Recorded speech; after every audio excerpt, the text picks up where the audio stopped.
UP का बहराइच जिला पिछले 2 दिनों से दंगे की चपेट में है और आग की लपटों से जल रहा है। कहीं शोरूम जलाए जा रहे हैं तो कहीं किसी के मकान जलाए जा रहे हैं। किसी की गाड़ियां रोक कर जलाई जा रही हैं तो किसी की खड़ी गाड़ियों में आग लगा दी जा रही है। वहां के लोग गम, गुस्सा और दहशत में जी रहे हैं। गम इस बात का कि एक राम गोपाल मिश्रा नाम के युवक की हत्या हो गई है। गुस्सा इस बात का कि इतने बड़ी घटना हो गई और इसमें पुलिस और प्रशासन पूरी तरह से फेल रहा। दहशत इस बात की कि कौन सी भीड़ और कौन सी भीड़ कब किसके घर में आग लगा दे और किसकी जान ले ले, ये पता नहीं है। सरकार और प्रशासन इसमें पूरी तरह से फेलवर नजर आ रहा है।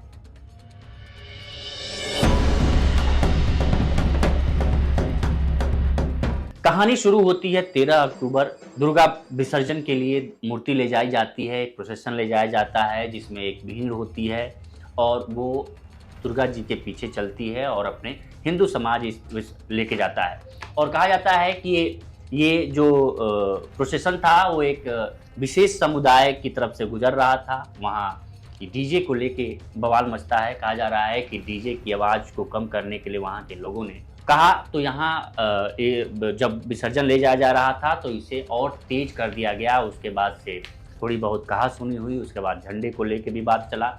उसके बाद से जिस युवक की हत्या हुई है राम गोपाल मिश्रा, वो एक विशेष समुदाय जो बताया जा रहा है जिस गांव से गुजर रही थी, उस विशेष समुदाय के घर पे चढ़ता है और वहाँ के अपने उसके धार्मिक पहचान को, उसके धार्मिक झंडे को खींच लेता है, तोड़ देता है और वहाँ भगवा झंडा लहराता है। उसके बाद से पुलिस एक्शन मोड में आती है और लाठीचार्ज करती है, तब वहाँ से लोग भागते हैं।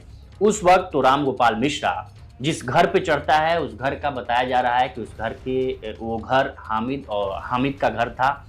हामिद नाम बताया जा रहा है जिस घर पे गोपाल मिश्रा की, जिसके घर के अंदर हत्या हुई है और जिस घर पे झंडा उतार के फहराया गया, उसका हामिद नाम बताया जा रहा है। उस घर के मालिक का नाम बताया जा रहा है और एक सलमान नाम भी सामने आ रहा है जिसको पुलिस ने गिरफ्तार कर लिया है। जब वो झंडा उतार के भगवा झंडा फहराता है उस समय पुलिस एक्शन मोड में आती है और लाठीचार्ज करती है। तब वो भीड़ वहां से भागती है और अकेला पड़ जाता है गोपाल मिश्रा। गोपाल मिश्रा जब अकेला पड़ता है तो हामिद के परिवार वाले उसको खींच के अंदर ले जाते हैं और उसके साथ बर्बरता की जाती है। उसके बाद उसकी हत्या होती है। इस हत्या में हामिद और सलमान मुख्य रूप से आरोपी होते हैं। पुलिस ने सलमान को गिरफ्तार कर लिया है। लेकिन सवाल है कि आखिर इतनी बड़ी घटना को इनपुट एजेंसियां नज़रअंदाज कैसे कर दी? क्या पुलिस प्रशासन को ये पता नहीं था कि अगर एक विशेष समुदाय से प्रोसेशन निकल रहा है तो इसमें कुछ दंगाई भी हो सकते हैं, कुछ दंगा भड़काने वाले भी हो सकते हैं? तो आखिर पुख्ता इंतजाम क्यों नहीं किए गए? क्या सरकारें सिर्फ इस आधार पे अपना दावा ठोकती रहेंगी लॉ एंड ऑर्डर सिचुएशन अच्छा है कि हम कितना एनकाउंटर करते हैं और कितने घरों पे बुलडोजर चलाते हैं? क्या इससे लॉ एंड ऑर्डर सिचुएशन संभल सकता है? ये अभी एक उदाहरण है बहराइच में पूरी तरीके से प्रशासन और लॉ एंड ऑर्डर का फेल्योर है कि आखिर इतनी बड़ी घटना को पुलिस और प्रशासन क्यों नहीं भाप पाया। उसके बाद से धीरे धीरे घटना बढ़ती है और अभी घटना, हालांकि प्रशासन की तरफ से ये कहा जा रहा है कि इसको काबू में पा लिया गया है, लेकिन पिछली रात 14 अक्टूबर की रात को 10 बजे एक भीड़ उतरती है और एक दूसरे गांव पे हमला करती है, जलाने की कोशिश करती है। आधे घंटे बाद पुलिस को जानकारी मिलती है, वहाँ पीएसी फोर्स जाती है, उसके बाद से वो भीड़ भागती है। ऐसे में दिखता है कि आखिर एक भीड़ जो किसी का भी जान लेने के लिए उतावली है और किसी के भी घर को जला देने के लिए और उसकी ज़िंदगी बर्बाद करने के उतावली है, आखिर ये भीड़ को पुलिस प्रशासन भाप क्यों नहीं पा रहा है? कई सवाल हैं इसमें।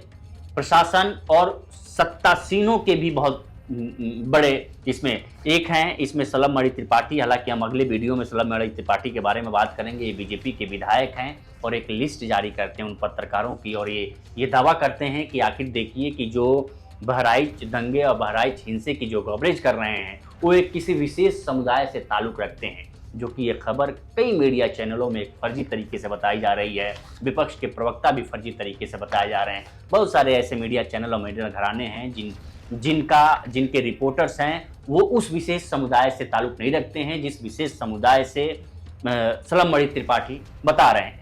तो इसमें इसको एक दंगे की शक्ल देने में बहुत सारी भूमिका इनकी भी है। ऐसे और बहुत फ्री एलिमेंट हैं जो इस दंगे को भड़काने में अपनी भूमिका निभाए हैं। हम अगले वीडियो में बात करेंगे कि वो कौन कौन से ऐसे फ्रिज एलिमेंट हैं जिन पर सरकार को कार्रवाई ज़रूर करनी चाहिए।